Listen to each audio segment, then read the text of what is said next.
삶을 위해서 함께 기도하도록 하겠습니다. 하나님 아버지, 참으로 감사합니다. 매일매일 살아가는 것이 하나님의 도우심이요 하나님의 은혜인 줄 믿습니다. 하나님, 주의 전에 나와 주 앞에서 주께 이렇게 예배할 수 있도록 오늘도 건강을 주시고 우리에 붙들어 주셔서 감사합니다. 이 예배 현장 가운데 하나님 임재하여 주시고 주님이 말씀하신 대로 우리 모두에게 풍성한 은혜를 베풀어 주시고 하루하루를 살아갈 수 있는 능력을 저희들에게 더하여 주시기를 원합니다. 주님, 이 시간 나오면서 주께서 주신 귀한 물질 하나님의 것임을 인정하며 이 물질을 주님의 손에 올려드립니다. 하나님, 이 더러진 물질이 영혼을 살리고 생명을 살리고 주님의 몸된 교회를 세워가는데 귀하게 사용되게 하여 주시옵소서. 우리 성도들의 삶을 축복하여 주셔서 하나님, 이 땅에 필요한 모든 것들을 주의 손에 의해서 공급하여 주셔서 이 땅에서 우리 모두가 나눔과 베품의 삶으로 축복의 통로의 삶으로 살아가게 하여 주시옵소서. 감사하며 예수님의 이름으로 기도합니다. 아멘. 예수님께서 요단강에서 요한에게 세례를 받으셨습니다. 죄인들이 받아야 할 세례인데 죄인을 대신하시려고 예수님께서 요한의 물 세례를 받으신 것입니다. 그때 성령 하나님께서 비둘기 형체로 예수님께 임하였습니다. 죄가 없으신 순결한 메시아이심을 나타내기 위해서입니다. 또 하늘로부터 성부 하나님께서 음성으로 예수님께 너는 내 사랑하는 아들이며 내가 너를 기뻐하노라 말씀하셨습니다. 창세 이전부터 영원까지 예수님이야말로 하나님의 유일하신 사랑하는 외아들이 되신다라고 하는 것을 나타내신 것입니다. 그렇게 성부 하나님 그리고 성령 하나님 두 분이 예수님은 메시아이시며 하나님의 아들이 되신다는 것을 친히 증거해 주셨습니다. 그리고 난 다음에 예수님께서 요단강에서 유다 광야로 돌아오시게 됩니다. 돌아왔다는 말은 원래 예수님께서 머무시던 곳이 유다 광야였음을 우리에게 알려줍니다. 그곳에서 예수님께서 마귀에게 시험을 받으십니다. 우리가 늘 많이 들었고 잘 아는 것입니다. 세 가지 시험을 받는데 돌들이 떡이 되게 하는 것과 마귀에게 절하는 것과 성전 꼭대기에서 뛰어내리는 것, 이 세 가지 시험을 받으십니다. 그런데 이 세 가지 시험은 무엇에 관한 시험이었을까요? 본문 3절 앞부분에 내가 만일 하나님의 아들이거든 이라고 합니다. 곧 이 시험은 예수님께서 하나님 아들 되심을 증명하라고 하는 그런 시험이었다는 것입니다. 1절 하반부에서 2절입니다. 광야에서 40일 동안 성령에게 이끌리시며 마귀에게 시험을 받으시더라. 이 모든 날에 아무것도 잡수시지 아니하시니 날수가 다함에 줄이신지라. 요단강에서 광야로 돌아온 예수님께서는 40일 동안, 여러분 무려 40일 동안 아무것도 드시지 않았습니다. 흔히 하는 말로 금식을 하신 것입니다. 그때 매우 줄이게 되었고 그 틈을 타고 마귀가 와서 먹는 것을 두고 예수님을 시험하게 됩니다. 여러분, 이것을 보면서 어떤 사람들은 만약 예수님께서 금식을 하지 않으셨다면 마귀가 시험을 하지 못했을 것이라고 생각을 합니다. 금식을 하니까 배가 고프고 배가 고프니까 먹을 것을 가지고 시험한 것이 아니냐 말합니다. 그래서 만약에 금식을 하지 않으셨다면 시험을 받지 않으셨을 것 아닌가라고 말을 합니다. 여러분, 물론 그렇죠. 하지만 금식을 하지 않으셨다면 마귀는 아마 다른 것으로 예수님을 시험했을 것입니다. 우리가 그것을 알 수 있는 구절이 13절 말씀입니다. 13절에 마귀가 모든 시험을 다한 후에 얼마 동안 떠나니라. 얼마 동안 떠났다고 했습니다. 이것은 무엇을 뜻합니까? 얼마 후에 다시 돌아왔다는 것을 의미합니다. 다시 돌아와서 마귀가 또다시 예수님을 시험했다는 것입니다. 사실 마귀는 예수님 생애 내내 예수님을 시험했습니다. 마지막 십자가에 달려 돌아가실 때까지 끝까지 예수님을 시험했습니다. 저와 여러분도 마찬가지입니다. 예수 안에 있는 우리에게도 늘 이 시험이라고 하는 게 있습니다. 예수 믿으면 예수 믿으면 마냥 기쁘고 행복할 것만 같은데 사실은 그렇지 않다는 것입니다. 저와 여러분이 잘 알고 있습니다. 예수님께서 우리에게 주시는 말로 닿을 수 없는 평안과 기쁨, 그리고 사랑과 은혜가 늘 우리에게 충만합니다. 하지만 그와 더불어 믿는 우리에게 늘 시험이라고 하는 것이 있습니다. 유혹이라고 하는 것이 있습니다. 왜냐하면 마귀가 우는 사자처럼 늘 우리를 노리고 있기 때문입니다. 그렇다면 우리가 우리 인생에서 당하는 이 시험을 어떻게 하면 이겨낼 수 있을까요? 오늘 예수님을 통해서 우리가 그것을 한번 알아보고자 합니다. 3절 말씀입니다. 마귀가 이르되 내가 만일 하나님의 아들이거든 이 돌들에게 명하여 떡이 되게 하라. 예수님이 메시아이심을 증명하는 첫 번째 시험은 흙이진 배를 채우라 라고 하는 것입니다. 여러분, 예나 지금이나 훌륭한 지도자는 첫째, 백성들의 먹을 것을 해결해 주는 지도자입니다. 지금 한참 이 대선 후보들의 공약들이 많이 발표되잖아요. 여러분, 그 내용이 뭡니까? 가장 중요한 내용은 먹을 것을 해결해 주겠다는 것입니다. 마귀도 예수님께 그것을 요구하고 있습니다. 돌이 떡이 되게 함으로 먹을 것을 해결해 줄 수 있는 메시아이심을 증명하라는 것입니다. 여러분, 그것에 대해서 예수님께서 이렇게 대답하십니다. 4절에 예수께서 대답하시되 기록된 바 사람이 떡으로만 살 것이 아니라 하였느니라. 오늘 본문과 이 4절 말씀과 동일한 내용을 담고 있는 마태복음에 보면 이 말씀 뒷부분이 나와 있습니다. 마태복음 4장 4절에 하나님의 입으로부터 나오는 모든 말씀으로 살 것이라 하였느니라. 그러니까 사람이 떡으로만 사는 것이 아니라 하나님의 입에서 나오는 모든 말씀으로 산다는 것입니다. 여러분, 이것이 예수님의 대답이었습니다. 그런데 여러분, 이 말씀이 무슨 뜻일까요? 떡으로만 살 것이 아니라고 했으니까 떡도 필요하지만 그것만으로는 우리 인간의 흙이진 배를 다 채울 수 없다는 뜻입니다. 하나님의 입에서 나오는 말씀이 우리 인간에게 꼭 필요하다는 것입니다. 여러분, 이 말씀과 맥을 같이 하는 말씀이 아모스 8장 11절 말씀입니다. 이렇게 말씀합니다. 주 여호와의 말씀이니라. 보라, 날이 이를지라. 내가 기근을 땅에 보내리니 양식이 없어 주림이 아니요 물이 없어 가람이 아니요 여호와의 말씀을 듣지 못한 기갈이라. 양식이 없어서 줄인 것이 아니라고 합니다. 물이 없어 가란 것이 아니라고 합니다. 여호와의 말씀을 듣지 못한 기갈이라고 말씀하고 있습니다. 여러분, 무슨 뜻입니까? 떡으로 인간의 배를 채울 수 있지만 인간의 영혼은 채울 수 없다는 뜻입니다. 여러분, 우리 인간은 영혼이라고 하는 것을 가진 존재입니다. 우리가 만약 진화론자들이 말하는 것처럼 영혼이 없고 육체밖에 없다면 우리는 떡만으로 충분할 것입니다. 하지만 우리에게는 이 영혼이라고 하는 것이 있습니다. 이 영혼은 눈에 보이는 떡만으로는 채워지지 않습니다. 영혼에게는 더 나은 양식이 필요합니다. 여러분, 그것이 하나님의 입에서 나오는 말씀입니다. 이 처음 교회에 나오신 분들이 처음 예배를 드리고 난 다음에 댁으로 돌아가시면서 하는 말씀이 오늘 좋은 말씀 잘 들었습니다 라고 하는 인사입니다. 여러분, 이것은 설교를 통해서 좋은 인생의 교훈을 얻었다라고 하는 뜻입니다.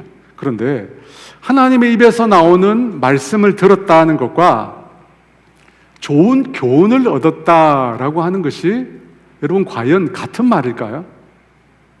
성경 말씀을 인생의 좋은 교훈 정도로 생각하는 사람들에게는 아마 같을 것입니다. 그러나 하나님 입에서 나오는 말씀과 이 세상 여러 훌륭한 사람들의 말이나 책에서 배울 수 있는 교훈은 질적으로 아주 다릅니다. 어떻게 다른 것일까요? 어떻게 다르기에 하나님의 입에서 나오는 말씀은 우리 영혼의 양식이 된다, 그렇게 말하는 것일까요? 하나님의 입에서 나오는 말씀이 이 세상 훌륭한 사람들의 말이나 글과 같은 이 교훈과 다른 점은 하나님의 말씀에는 지금 이곳에서 직접 말씀하고 계신 그 하나님이란 분이 존재하신다는 점입니다. 분명 성경의 말씀도 우리에게 교훈을 줍니다. 하지만 그것에만 그치는 것이 아닙니다. 성경의 말씀은 그 말씀을 하시고 있는 그 하나님이 말씀 속에 지금 살아 계시다는 것입니다. 그래서 우리는 이 성경 말씀을 통해서 사실은 하나님을 만나는 것입니다. 성경에서 교훈만을 찾는 것이 아니라 그 말씀을 지금 하고 계시는 그 하나님을 만나는 것입니다. 여러분, 그것을 강조하기 위해서 예수님께서 그냥 말씀으로 산다 그렇게 말씀하지 않으시고 하나님의 입에서 나오는 모든 말씀으로 산다고 하나님을 일부러 부각시키고 계신 것입니다. 왜냐하면 하나님은 지금 온 세상 어느 곳에든지 살아 계시기 때문입니다. 시편 139편 7절에서 9절에 이렇게 말씀합니다. 내가 주의 영을 떠나 어디로 가며 주의 앞에서 어디로 피하리이까? 내가 하늘에 올라갈지라도 거기 계시며 수월에 내 자리를 펼지라도 거기 계시니이다. 내가 새벽 날개를 치며 바다 끝에 가서 거주할지라도 거기서도 주의 손이 나를 인도하시며 주의 오른손이 나를 붙드시리이다. 여러분, 이 말씀이 비유일까요? 아니면 실제일까요? 하늘에 올라갈지라도 지옥에 내려갈지라도 바다 끝에 가도 그곳에 하나님이 계신다고 합니다. 여러분, 이 말씀은 비유가 아니라 실제입니다. 하나님은 특정한 장소에 국한되어서 머무시는 그런 분이 아니십니다. 하나님은 온 세상에 충만히 거하십니다. 우리는 이것을 신학적으로 무소부재의 하나님이라는 굉장히 어려운 용어를 써서 표현을 합니다. 그 말은 거하시는 곳이 없는, 거하시지 않는 곳이 없는, 존재하지 않는 곳이 없는 하나님이라는 뜻입니다. 사랑하는 여러분, 하나님께서는 당신의 말씀을 듣고 읽고 묵상하는 자 가운데 임하십니다. 곧 말씀을 통해서 하나님 당신을 만나게 하십니다. 여러분, 이것이 이 세상 훌륭한 위인들의 말이나 책과 성경 말씀이 다른 점입니다. 아무리 훌륭한 위인들이라고 할지라도 그들의 책들을 통해서 우리가 그들을 직접 만날 수는 없습니다. 그들이 주는 교훈을 들을 수도 있지만 실제로 그들을 만날 수는 없다는 것입니다. 하지만 하나님의 말씀을 통해서는 그 말씀을 하고 계신 살아계신 하나님을 직접 접할 수 있다는 겁니다. 여러분, 이것이 다른 점입니다. 사람이 떡으로만 살 것이 아니라 하나님의 입에서 나오는 모든 말씀으로 살 것이다. 이 말씀은 우리가 떡으로 사는 것이 아니라 하나님으로 산다는 말씀입니다. 왜냐하면 하나님의 말씀을 통해서 우리가 하나님을 만나기 때문입니다. 제가 대학에 다닐 때 잠시 우울증을 앓은 적이 있습니다. 큰 두려움에 제가 휩싸여서 서너 달 우울증을 앓으면서 밤에 잠을 자지 못했던 적이 있었습니다. 그때 어느 날 하나님께서 저에게 당신의 말씀을 주셨습니다. 그 구절은 디모데후서 1장 7절 말씀이었습니다. 하나님이 우리에게 주시는 것은 두려워하는 마음이 아니요 오직 능력과 사랑과 절제하는 마음이니. 그전까지 저는 이 말씀을 들어본 적이 없었습니다. 그런데 어느 날 불현듯 저에게 이 말씀을 찾게 해주셨습니다. 그리고 저는 이 말씀을 계속해서 묵상을 했습니다. 수십 번, 수백 번 시간이 날 때마다 이 말씀을 묵상했습니다. 그리고 제 안에 있는 두려움으로부터 제가 벗어날 수 있게 되었습니다. 하나님이 우리에게 주시는 것은 두려워하는 마음이 아니요 오직 능력과 사랑과 절제하는 마음이니. 왜 어떻게 제가 이 말씀을 묵상하면서 저를 억누르는 두려움으로부터 해방될 수 있었을까요? 하나님은 우리에게 두려워하는 마음을 주시지 않는다라고 하는 이 말 때문일까요? 이 교훈 때문일까요? 그것이 저를 변화시킨 것일까요? 아닙니다. 제가 두려움으로부터 벗어나게 된 것은 이 말씀을 통해서 실존하시는 하나님을 만나게 되었기 때문입니다. 말씀 속에서 나에게 직접 당신의 말씀을 건네주시는 하나님을 내가 만났기 때문입니다. 여러분, 그 만남이 저를 두려움에서 건져준 것입니다. 여러분, 우리 인간은 자신이 한 말과 그 말을 한 사람을 분리합니다. 무슨 말이냐면, 내가 약속을 하지만 내가 그 약속을 지키지 못할 때도 많이 있다는 것입니다. 그것은 내가 한 말과 나 자신이 똑같지 않기 때문입니다. 우리는 쉽게 이것이 분리가 됩니다. 하지만 하나님은 그렇지 않습니다. 하나님은 우리와 전혀 다르십니다. 하나님은 말씀하시면 그 말씀 그대로 존재하시며 역사하시는 것입니다. 두세 사람이 내 이름으로 모인 곳에 나도 그들 중에 있느니라. 여러분, 그 말씀을 하시면 그 말씀 그대로 하나님을 예배하기 위해서 모인 사람들 가운데 하나님이 계신 것입니다. 왜냐하면 하나님께서는 그분의 말씀과 자신이 분리되지 않기 때문입니다. 그런데 왜 우리는 매번 하나님의 말씀을 들으면서 그 하나님을 만나지 못하는 것일까요? 분명히 하나님의 말씀을 통해서 하나님을 만날 수 있다고, 하나님의 말씀은 우리 인생의 문과 창과 같다고 가르치는데 왜 우리는 예배를 드리면서 말씀을 들으면서 하나님을 만나지 못할까요? 말씀을 통해서 하나님을 만난다는 생각을 하지 않기 때문입니다. 예배 시간을 통해서 내가 하나님을 영으로 만난다고 생각을 하지 않기 때문입니다. 그저 좋은 교훈만 들으려고 할 뿐입니다.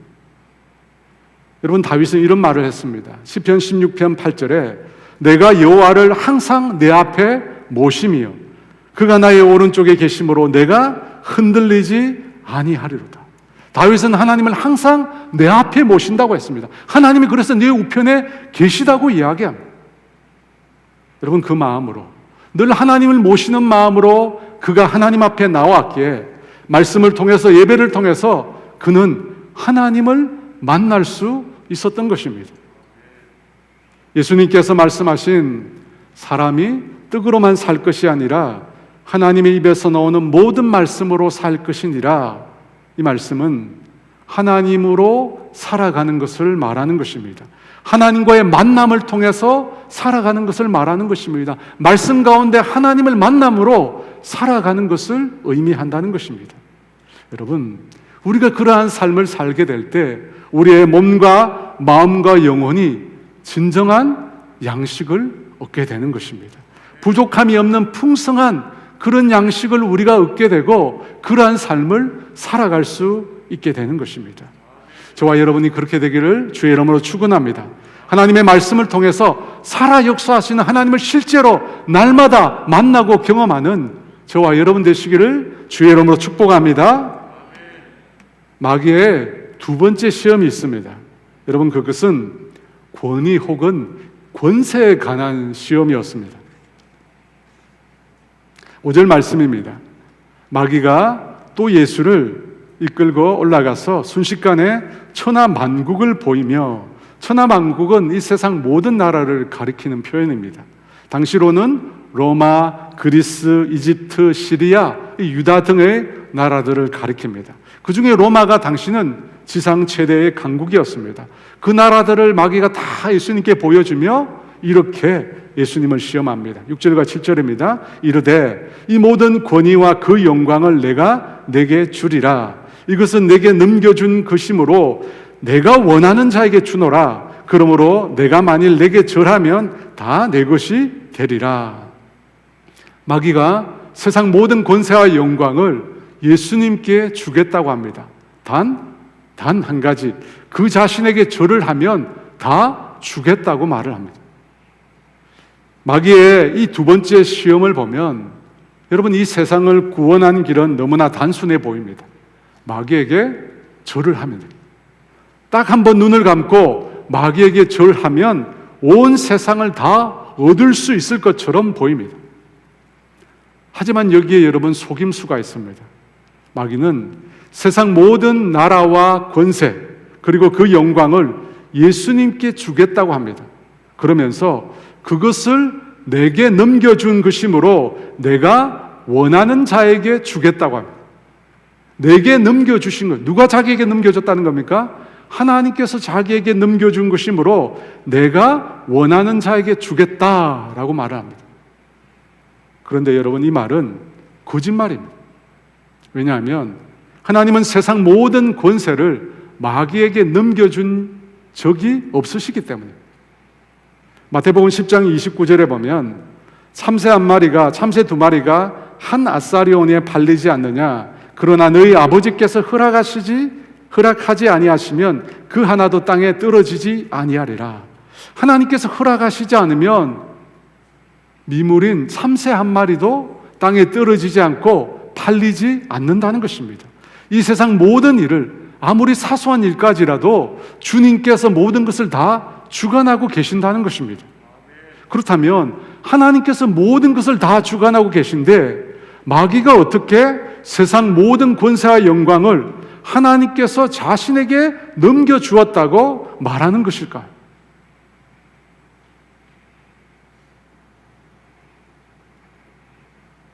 바로 마귀가 이 세상에 있는 이 세상 모든 것에 자신의 영향력을 미칠 수 있는 때가 있기 때문에 이런 말을 한 것입니다. 에베소서 2장 2절 말씀입니다. 그때 너희는 그 가운데 행하며 이 세상 풍조를 따르고 공중의 권세 잡은 자를 따랐으니 곧 지금 불순종의 아들들 가운데 역사하는 영이라. 마귀를 가르쳐 뭐라고 이야기합니까? 불순종의 아들들 가운데 역사하는 영이라, 그렇게 말합니다. 여러분, 마귀가 이 세상에 자신의 영향력을 발휘할 때가 있습니다. 바로 사람들이 하나님을 등질 때입니다. 사람들이 하나님께 불순종할 때입니다. 사람들이 하나님을 떠나 죄를 지을 때, 그때 마귀가 자신의 권세를 그 사람들에게 부릴 수 있다는 것입니다. 그러니까 마귀가 하나님께서 자신에게 세상 모든 권위와 영광을 넘겨주었다라고 하는 말은 완전히 틀린 말은 아니에요.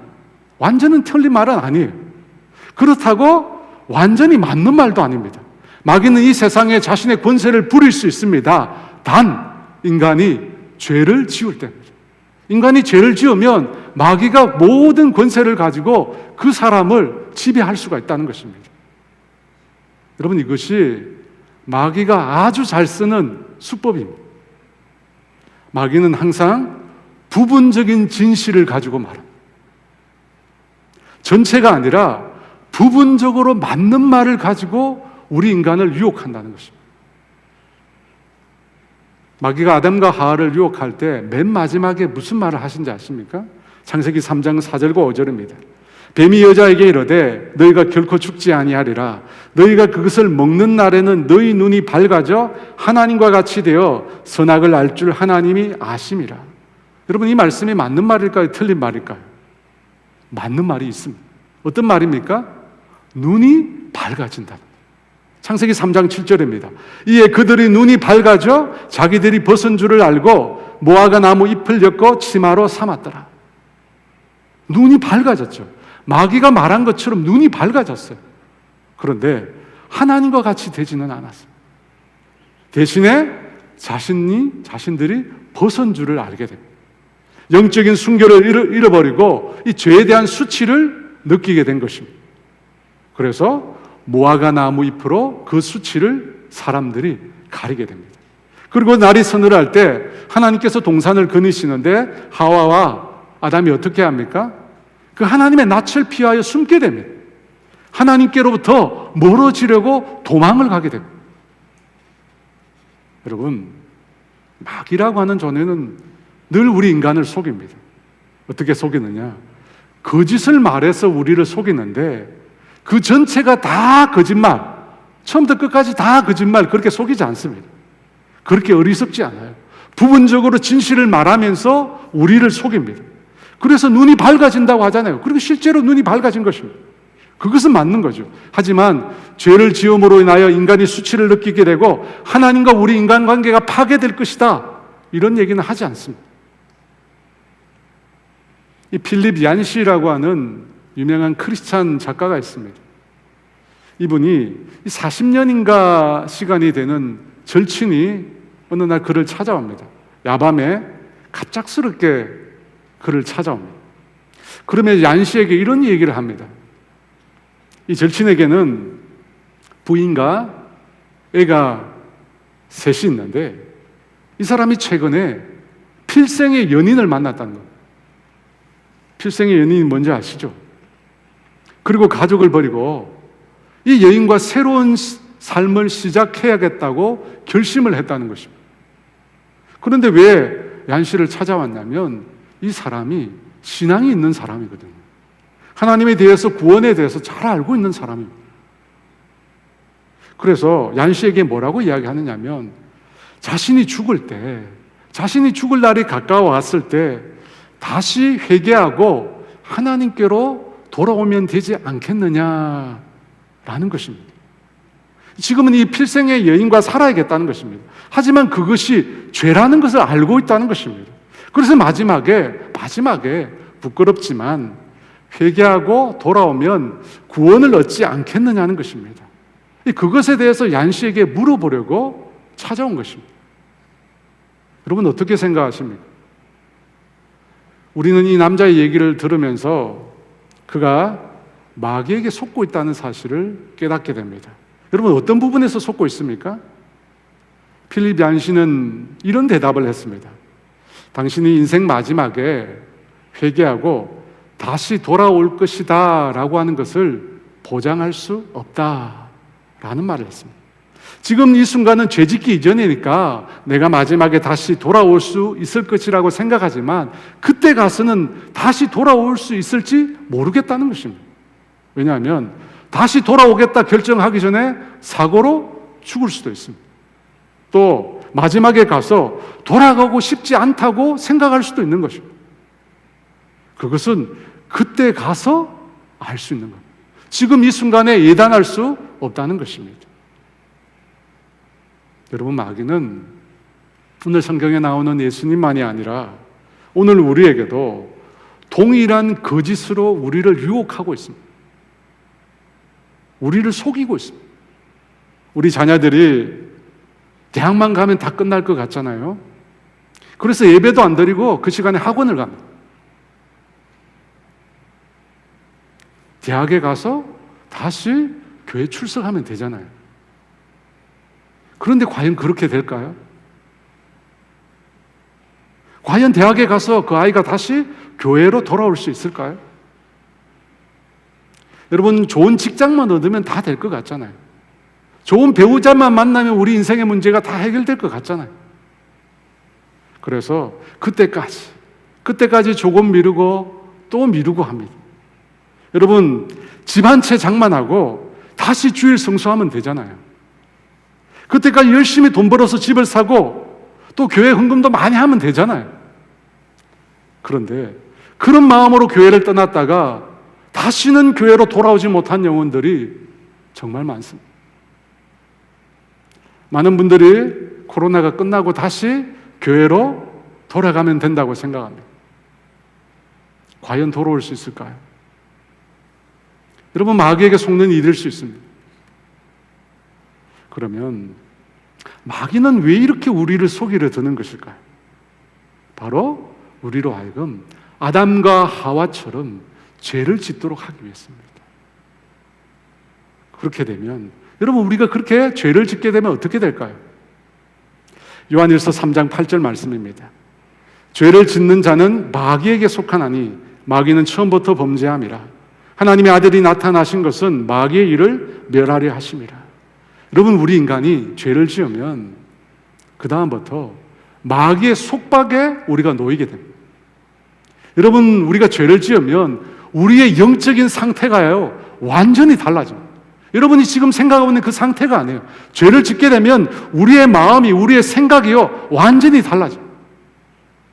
그 순간부터 마귀의 지배와 영향하에 놓이게 된다는 것입니다. 그래서 우리가 죄를 지으면 어떻게 합니까? 그것을 방치하면 안 돼요. 죄를 지으면 우리가 빨리 회개하고 돌아서야 하는 이유가 바로 여기 있습니다. 여러분 죄를 지으면 지금 내 상태가 아니라는 거예요. 마귀의 영향을 받게 돼요. 마귀가 그 권세를 가지고 우리를 억누르게 되는 것입니다. 7절 말씀입니다. 그러므로 내가 만일 내게 절하면 다 내 것이 되리라. 여러분, 절만 한번 하면 됩니다. 절만 한번 하면 돼요. 구태여 십자가를 질 필요도 없고 그렇게 비참한 죽음을 당할 필요도 없습니다.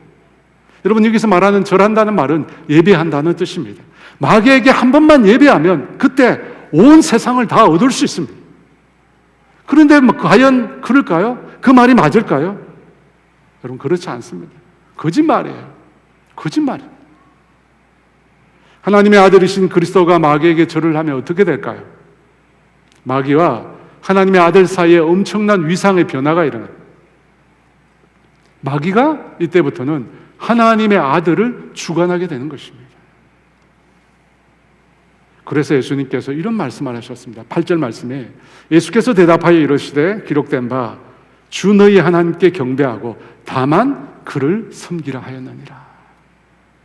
하나님만 예배하라는 것입니다. 하나님만 예배하라는 것입니다. 여러분, 우리가 일주일에 한 번 이렇게 모여서 하나님께 예배하는 것, 여러분, 결단코 적은 일이 아닙니다. 결단코 적은 일이 아닙니다. 여러분, 마귀는 수없이 많은 핑계와 속임수를 통해서 우리로 하여금 하나님을 예배하는 일을 미루게 합니다. 다음에 가지. 다음에 가지. 조금 있다가 예배하지. 그리고 결국에는 하나님이 아닌 세상신을 섬기게 만드는 것입니다. 여러분, 세상신은 가짜입니다. 그에게 예배하면 다 주겠다고 합니다. 다 주겠다고 합니다. 근데 여러분, 그것은 속임수입니다. 다 속임수예요. 마귀가 자신을 예배하라고 하는 것은 우리를 결박하기 위한 속임수입니다. 그러므로 여러분, 그 어떤 어려움이 와도, 그 어떤 힘든 일이 생겨도 하나님을 예배하는 것을 미루지 마십시오. 하나님을 예배하는 시간을 미루지 마십시오. 그 시간은 다시는 되돌아오지 않습니다. 하나님을 예배할 때 우리의 영적인 상태가 달라져요. 하나님을 예배하는 그 예배 전과 예배 후는 여러분, 우리 눈에 보이지 않지만 우리의 영적인 상태가 완전히 달라지는 것입니다. 여러분, 그래서 하나님을 예배하는 것을 여러분 결단코 포기하지 마시기 바랍니다. 반드시 그 시간을 지켜야 하는 것입니다. 예배할 때 우리는 하나님께 속하게 됩니다. 예배하지 않을 때 우리는 죄에게 속하게 되지만 우리가 예배할 때 하나님께 속하게 되는 것입니다. 그리고 하나님께 속한 하나님의 백성으로 살아갈 수 있는 힘을 비로소 얻게 되는 것입니다. 그러므로 오직 하나님을 예배하는 저와 여러분 되시기를 주의 이름으로 축원합니다. 마귀의 세 번째 시험입니다. 9절 말씀입니다. 또 이끌고 예루살렘으로 가서 성전 꼭대기에 세우고 이르되 내가 만일 하나님의 아들이거든 여기서 뛰어내리라. 마귀가 예수님을 예루살렘 성전 꼭대기로 데리고 가서 그 위에다가 세웠다고 합니다. 왜 마귀가 그곳으로 예수님을 데리고 갔을까요? 성전 꼭대기는 당시 예루살렘 내부뿐만 아니라 예루살렘 성전 내부뿐만 아니라 예루살렘 도시가 다 내려다 보이는 최고의 전망대였습니다. 그렇게 높은 곳이기에 예수님 당시에 제사장들이 그곳에서 이 절기를 알리는 나팔을 불렀습니다. 그렇게 나팔을 부니까, 그 높은 곳에서 나팔을 부니까 사람들이 그 성전 꼭대기를 향하여 하나의 믿음을 갖게 되었습니다. 어떤 믿음이냐면 메시아가 오시면 그곳에서 나팔을 불면서 자신을 알리게 될 것이다 라고 하는 믿음들을 사람들이 갖게 된 것입니다. 여러분, 그것을 알고 마귀가 예수님을 그 성전 꼭대기에 데려가 세운 것입니다. 그리고 그곳에서 내가 만약 하나님의 아들이거든 이곳에서 뛰어내리라, 그렇게 예수님을 시험한 것입니다. 여러분, 그 시험은 예수님께서 뛰어내리면 온 백성으로 하여금 예수님을 메시아로 우러러보듯 요즘 말로 하면 기적의 퍼포먼스를 보여주라는 뜻입니다. 그러면서 마귀가 하나님의 말씀을 인용합니다. 10절 11절 말씀인데요. 기록되었으되 하나님이 너를 위하여 그 사자들을 명하사 너를 지키게 하시리라 하였고 또한 그들이 손으로 너를 받들어 내 발이 돌에 부딪히지 않게 하시리라 하였느니라. 여러분, 마귀가 인용한 이 말씀은 시편 91편 11, 12절 말씀입니다.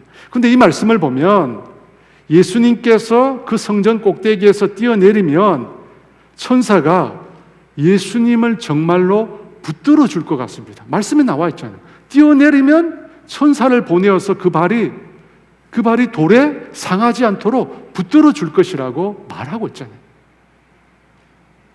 그런데 시편 91편 11, 12절 말씀을 살펴보면 방금 마귀가 한 이 말씀에서 아주 중요한 구절이 생략되어 있음을 발견하게 됩니다. 시편 90편 11, 12절 말씀입니다. 그가 너를 위하여 그의 천사들을 명령하사 내 모든 길에서 너를 지키게 하심이라. 그들이 그들의 손으로 너를 붙들어 발이 돌에 부딪히지 아니하게 하리로다. 여러분, 거의 같은 말씀이에요. 그런데 시편 90편 11, 12절에는 내 모든 길이라고 하는 말이 있습니다. 그런데 마귀는 그 말을 생략했다는 것입니다. 이 시편 90편의 말씀은 하나님께서 의인을 그가 걷는 모든 길에서 보호하시겠다는 뜻입니다.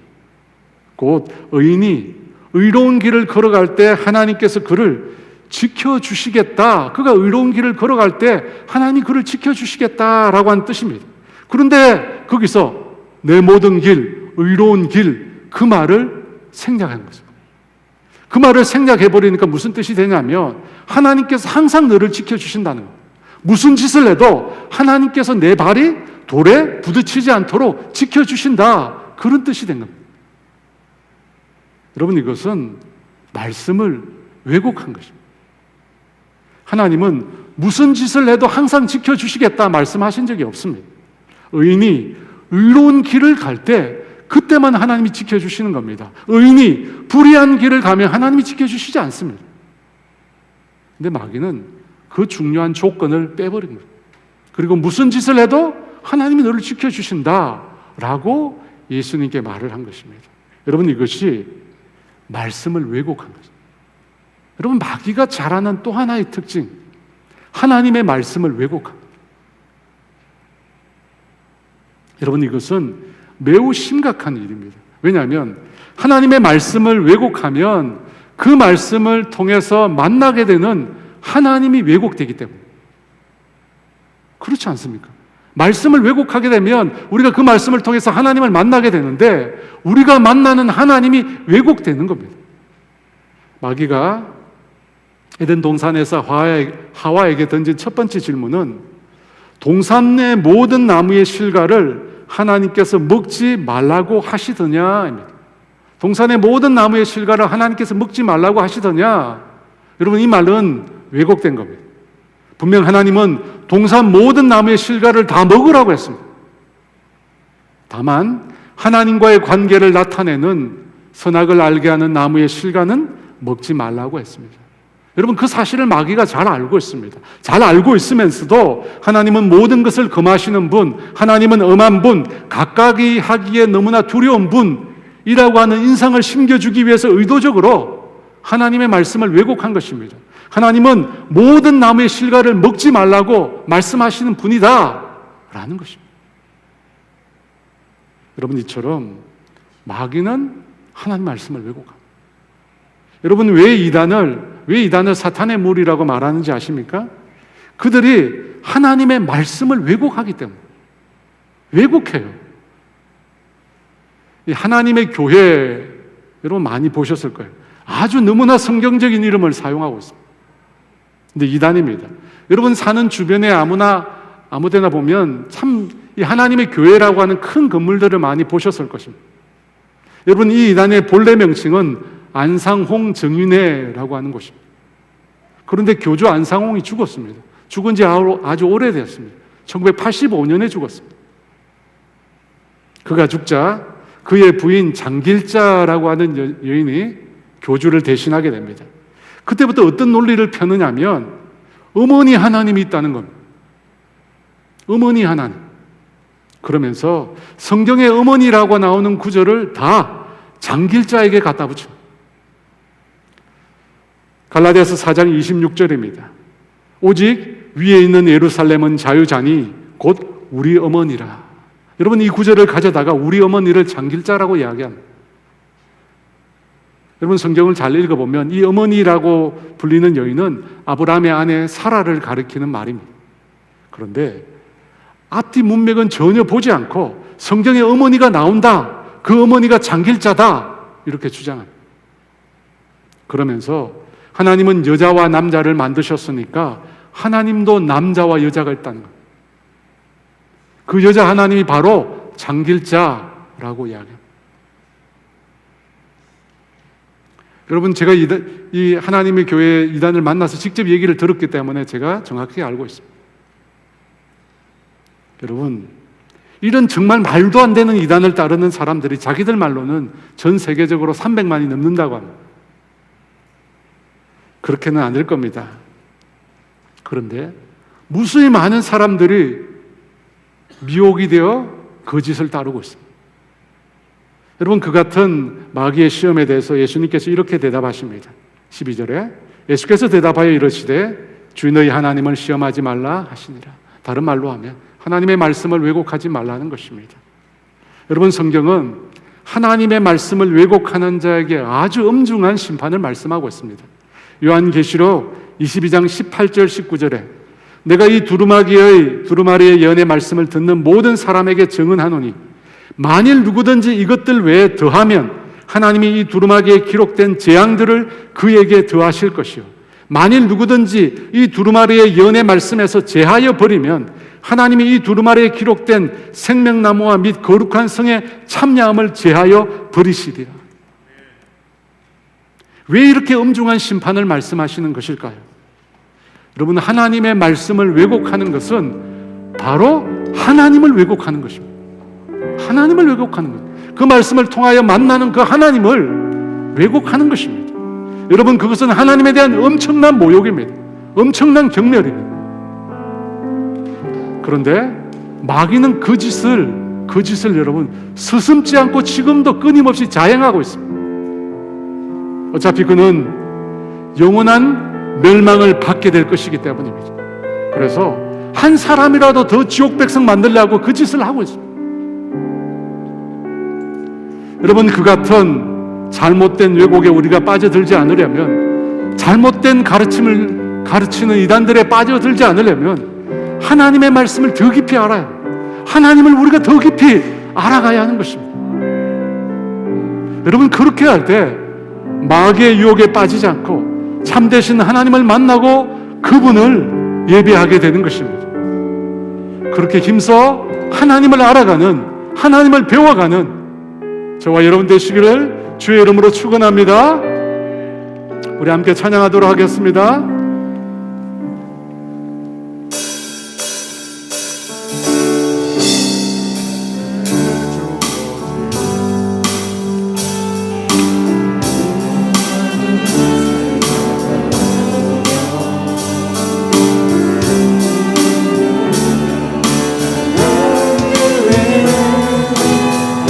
섭리가 있다네.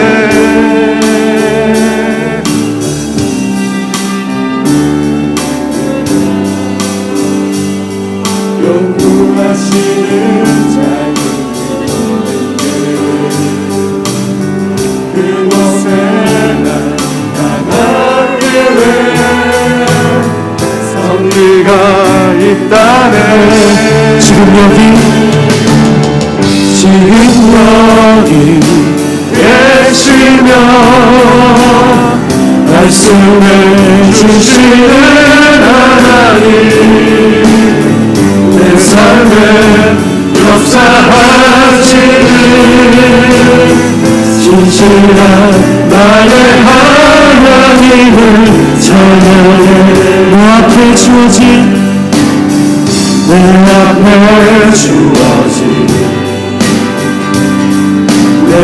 내 삶을 살다가보면 그곳에 난 향한 계획 섭리가 있다네. 매 순간 나에게 요구하시는 작은 일들 그곳에 나타난 대회 성리가 있다네. 지금 여기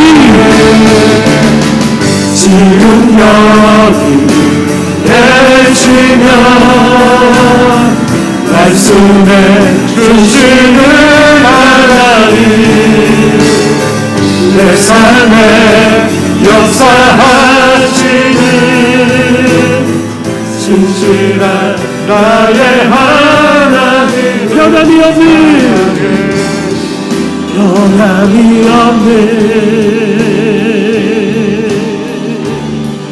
영원한 그 삶 모든 내 삶에 빛으로 지금 여기 계시면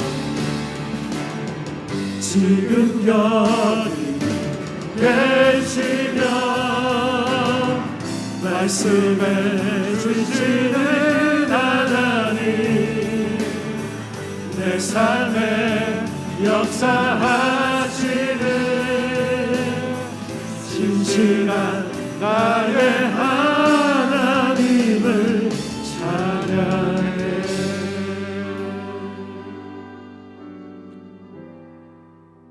사랑하는 여러분,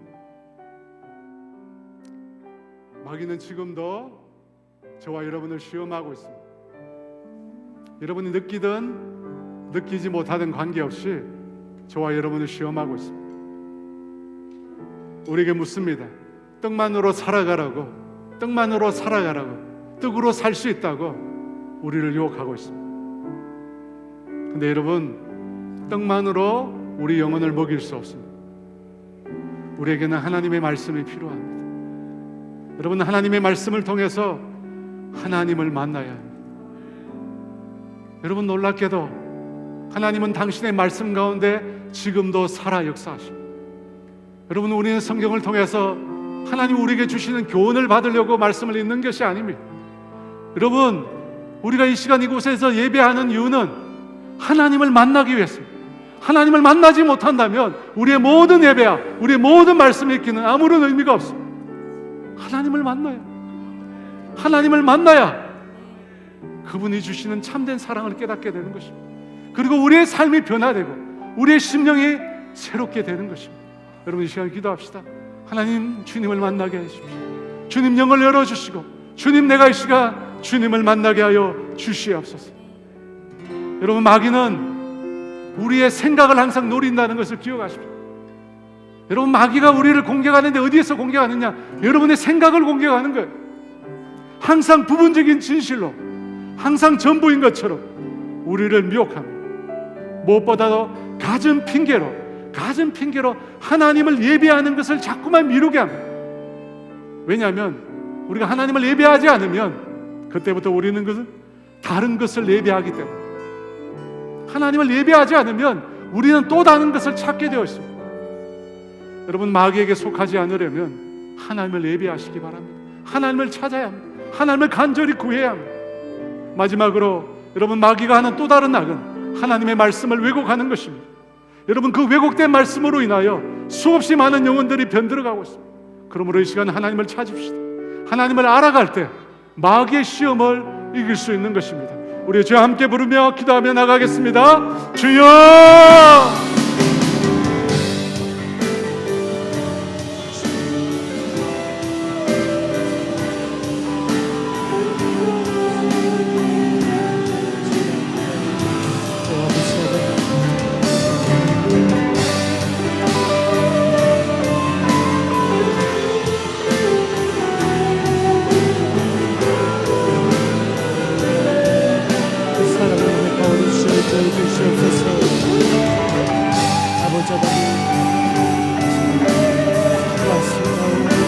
예배 가운데 하나님을 만나기 원하오니 주여 우리를 만나 주시옵소서. 믿습니다.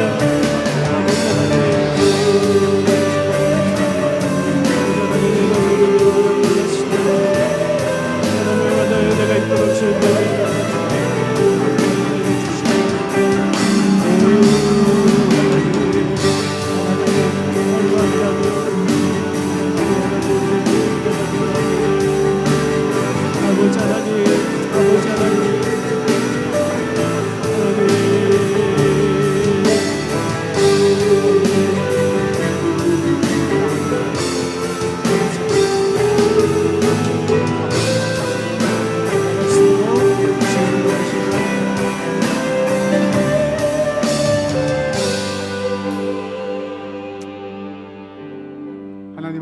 시간 주의 사랑하는 자녀들 가운데 찾아가 주시옵소서.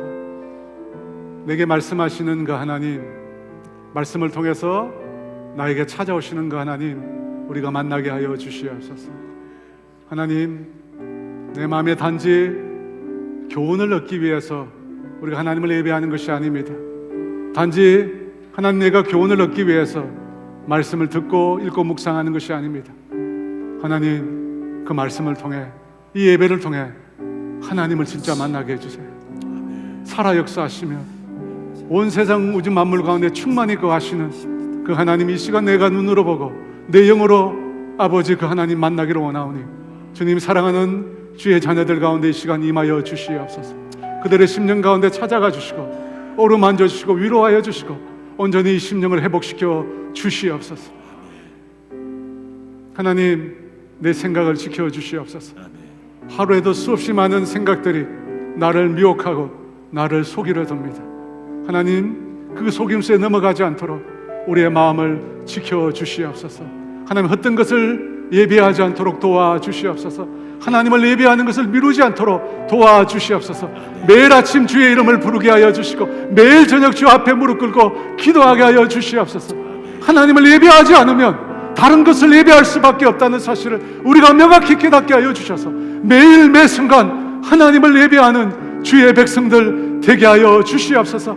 말씀을 깊이 알아가게 하여 주셔서 아버지, 거짓된 미혹에, 거짓된 시험에 아버지, 우리가 빠져들지 않도록 우리를 지켜 주시옵소서. 지금은 우리 주 예수 그리스도의 은혜와 하나님의 다함이 없는 사랑하심과 성령님의 교통하심과 인도하심과 위로하심, 하나님을 만나기를 소원하는 사랑하는 성도들 위해 이제로부터 영원토록 함께 하시기를 간절히 축원하옵나이다.